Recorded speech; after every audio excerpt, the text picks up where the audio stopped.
Ma Capucine, elle me regarde disons, totalement. En tout cas, elle est totalement auteure aussi, ma Capucine. Capucine, c'est notre sexologue de l'émission. On l'adore. On a la chance d'avoir dans cette émission des chroniqueurs qui sont en fait des spécialistes dans leur univers. Et il me glisse des mains. Oh là, le coquin, c'est un livre vivant. La créativité érotique dans le couple. Ça, c'est ton nouveau livre. En fait, c'est un autre format, c'est ça? Voilà, en fait, c'est le livre que j'avais sorti il y a 2 ans qui est réédité en poche. Super. Qui vient d'être réédité en poche. Et le cahier d'exploration érotique. Qui vient de sortir, lui, pour le coup, le 22 septembre. Voilà. On parle de d'en quoi, parler, oui. Justement, et on va parler de parler. Je peux les garder. Parce que, oui, c'est pour toi, Ariane, tu peux les garder. Je voulais parler dans cette chronique des mots érotiques, justement, des mots de la sexualité, des mots du sexe. Parce qu'en fait, on a toute une sémantique au niveau de la sexualité, donc, qui est à la fois poétique, mots poétiques, des mots beaucoup plus crus, avec on va dire, tout un diapason de crus, des mots plus physiologiques, qui sont vraiment les mots anatomiques, on va dire, les mots chirurgicaux. On a tout un vaste ensemble. J'imagine, ok, on va donc pratiquer une incision. Ah ouais, c'est chelou comme ça. Pourquoi pas, après tout, ça peut en exciter certains, certaines. En tout cas, ce que je constate au cabinet, c'est que souvent les mots, on les entend, mais on ne se les est pas toujours appropriés.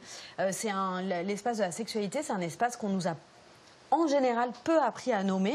D'ailleurs, on commence notre apprentissage enfant par les mots zizi et zézette, ce qui sont des mots suffisamment vastes pour qu'on ne sache pas trop de quoi on parle au final. Et donc, c'est des mots qu'on n'apprend pas à dire, qu'on n'apprend pas à entendre sans rougir ou je ne sais quoi. Et ce qui fait que c'est pas facile de nommer son plaisir, de nommer son désir et de le partager aussi à l'autre.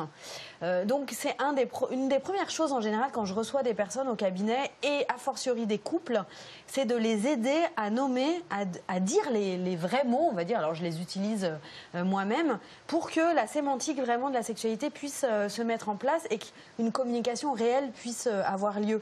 Souvent on a tendance à dire oui, ça devrait être mystérieux, il ne faudrait pas nommer. Si, il n'y a pas de raison que ça soit forcément mystérieux. Donc là, c'est une proposition que je fais souvent. Et puis, ce qui peut être... Quand tu dis nommer, c'est-à-dire leur donner un petit nom?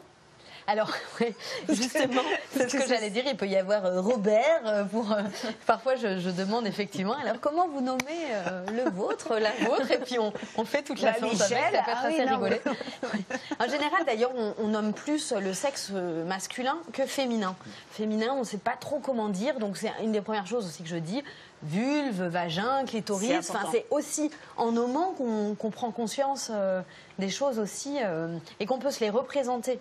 En fait, absolument. Et encore une fois, ça permet, alors du coup, je propose aussi aux personnes qui sont en partenariat de pouvoir s'amuser aussi après une séance érotique, de pouvoir vraiment nommer, tiens, comment ça a été, telle chose, un peu précisément. On peut s'amuser aussi seul, dans une séance érotique solo, de faire sortir la voix, quels mots sortent. Est-ce que, je dis peut-être quelques mots un peu crus, comment je peux m'habituer aussi à ça. Peut-être les partager avec l'autre pendant l'action. Le fait d'utiliser des mots peut aussi donner plus d'amplitude au moment érotique, sachant que je préfère le préciser, pour certaines personnes, parler pendant la sexualité coupe complètement la sensation. Ça dépend, pour certains, certaines, ça amplifie et d'autres ça coupe. Alors, quand c'est l'un et l'autre, bon, on se débrouille, ça peut être les deux entre partenaires. Mais en tout cas, c'est un outil aussi de libération, de pouvoir se donner le droit de nommer, en fait. Parce que sinon, ça reste quand même très flou. D'accord.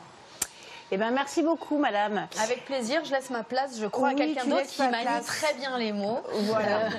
Mais dans d'autres cadres. D'après ce que j'ai entendu. Oui, dans d'autres cadres. Allez, ça dégage. Merci, Capucine. Allez, petit générique, s'il vous plaît. Voilà.